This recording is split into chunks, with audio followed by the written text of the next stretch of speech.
আমি আসলে জানি না যে কখন তোমার কাছে এই ভিডিওটা পৌঁছাবে, বাট তোমার কাছে যতটুকু সময় আছে তোমাকে ওই টাইমটা বেস্ট ইউজ করতে হবে। পদার্থবিজ্ঞান প্রথম পত্র অনেক বাজে কোশ্চেন হয়ে গেছে, অলমোস্ট সবাই কিন্তু এটাতে খারাপ করছে।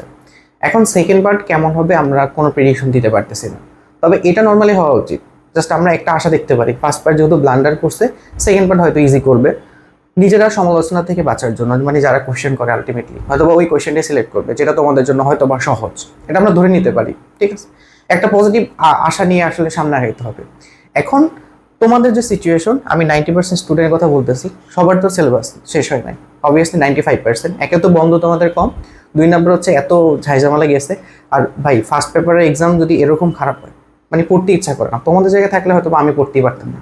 ঠিক আছে, তোমাদের সিচুয়েশন এইরকমই। অনেকে দেখছে কালকে সারাদিন পড়তে পারো নাই, রাতেও পড়তে পারো নাই, সকালে হয়তো পড়তে পারো নাই, মোটামুটি এখন টেনশনের মধ্যে আছো যে ভালো করে এক্সাম দিতে পারিনি, ভালো এখন কি করবো। সো এরকম যদি চিন্তা ভাবনার মধ্যে থাকো, আমি বলতেছি 6 মাস পরে তুমি নিজেই রিগ্রেট করবা। 6 মাস পরে তুমি নিজেই রিগ্রেট করবা।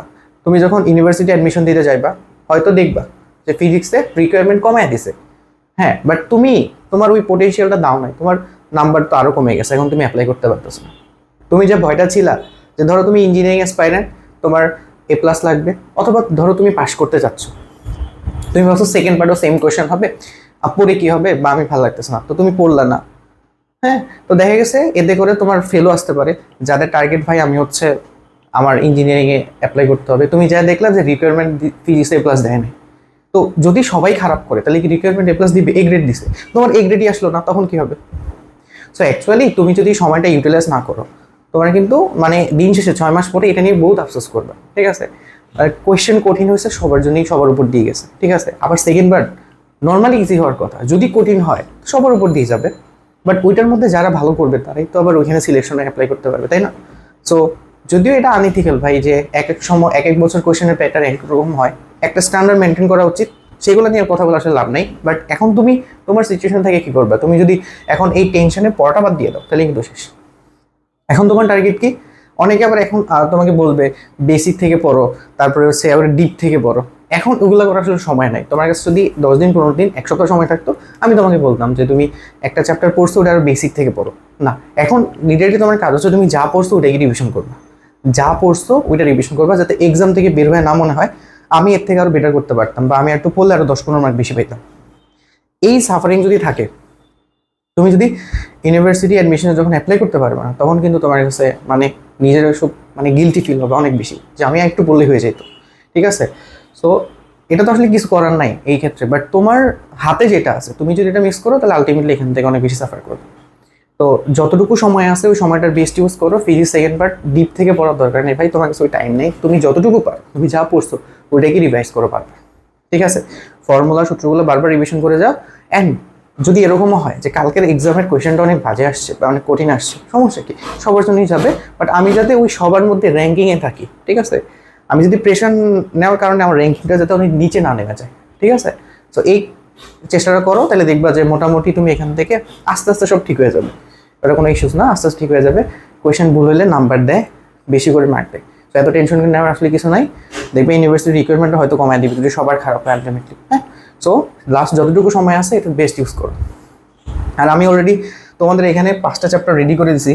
হ্যাঁ, ওই 5টা চ্যাপ্টার থেকে তুমি খুব শর্টকাটে এখান থেকে রিভিশন করে নিতে পারো। এখান থেকে যাবা, প্লেলিস্ট করা আছে। তবে একটা ঝামেলা হয়ে গেছে, ঝামেলাটা হচ্ছে কি, তোমরা অনেকগুলো চ্যাপ্টার করতে বলছিলাম, বাট আমার কাছে লিটারালি পসিবল হয়নি সবগুলো চ্যাপ্টার দেওয়া। অ্যান্ড পসিবল হয়নি কেন আসলে, অনেকগুলো রিজন আছে। তার মধ্যে মেন রিজন হচ্ছে যে আমার হচ্ছে যে ফোন আছে, ফোনের স্টোরেজ লিটারালি শেষ হয়ে গেছে। তো আমি যেটা দিয়ে হচ্ছে রেকর্ড করি অ্যান্ড ওটা দিয়ে এডিটিং করি সব কিছুর মধ্যে, তো এটার মধ্যে স্টোরেজ হচ্ছে 256 GB। আমার কাছে মনে হয় 256-এর মধ্যে 3 GB মনে বাকি আছে, বাট পুরোটা লোড। সবগুলো ক্লাস, আমার নিজের ছবি ওগুলো ডিলিট করে দিছি, কিছু ভিডিও ছিল ওগুলো ডিলিট করে দিছি।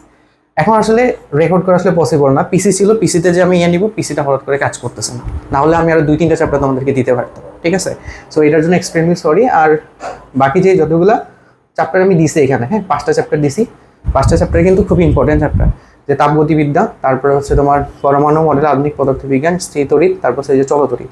ঠিক আছে, এখানে 2টা ক্লাস নিয়ে অনেকে বলতেছিল 2টা ক্লাস মানে 30 মিনিট আর 35 মিনিটে শেষ করা, বাট বাকি ক্লাসগুলো একটু বড় লাগছে। এটা কিন্তু রিজন আছে। 30-35 মিনিটে যেগুলো আমি শেষ করছি এগুলোর মধ্যে টপিক হচ্ছে খুবই কম। হ্যাঁ, আর এখানে কমপ্লেক্স কোনো জিনিস নাই। এখন আমি তোমাকে যদি ধরো এই যে চলতরিতের কথাই বলি, এটা প্রায় 1 ঘন্টা 40-50 মিনিটের মতো লাগে গেছে। কারণ এটা যদি চলতরি যদি আমি তোমাকে শর্টকাটে করাই, ঠিক আছে, তখন দেখা যাবে তুমি কিছুই বুঝবো না, আলটিমেটলি ইফিশিয়েন্ট ক্লাস কখনই হবে না। এটার মধ্যে আমরা প্রায় 9 থেকে 10টা টপিক ছিল, মানে চলতরিতে যত টপিক আছে সবগুলো কমপ্লিট করছি, অ্যান্ড বেসিক থেকে একটু অ্যাডভান্স পর্যন্ত গেছি, যাতে তোমাদের প্রবলেম না হয়। হ্যাঁ, তো সেই ক্ষেত্রে ভাই টাইমটা একটু লাগবে। এখন তোমার যদি আগে রিভিশন করা থাকে তুমি এটা একটু স্পিডে দেখে ফেলবে, আমি শুরু থেকেই বলি পারবে। আর রিভিশন করা না থাকে বা অনেক ভালো রিভিশন না হইলে 1.5 স্পিডে দেখে ফেলো।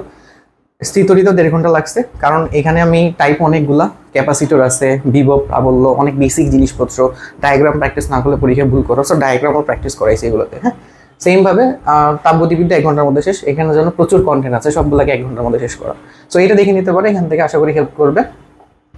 সো এটা ছিল ওভারঅল আলোচনা, যতটুকু পারো লাস্ট সময়টাকে ইউটিলাইজ করো।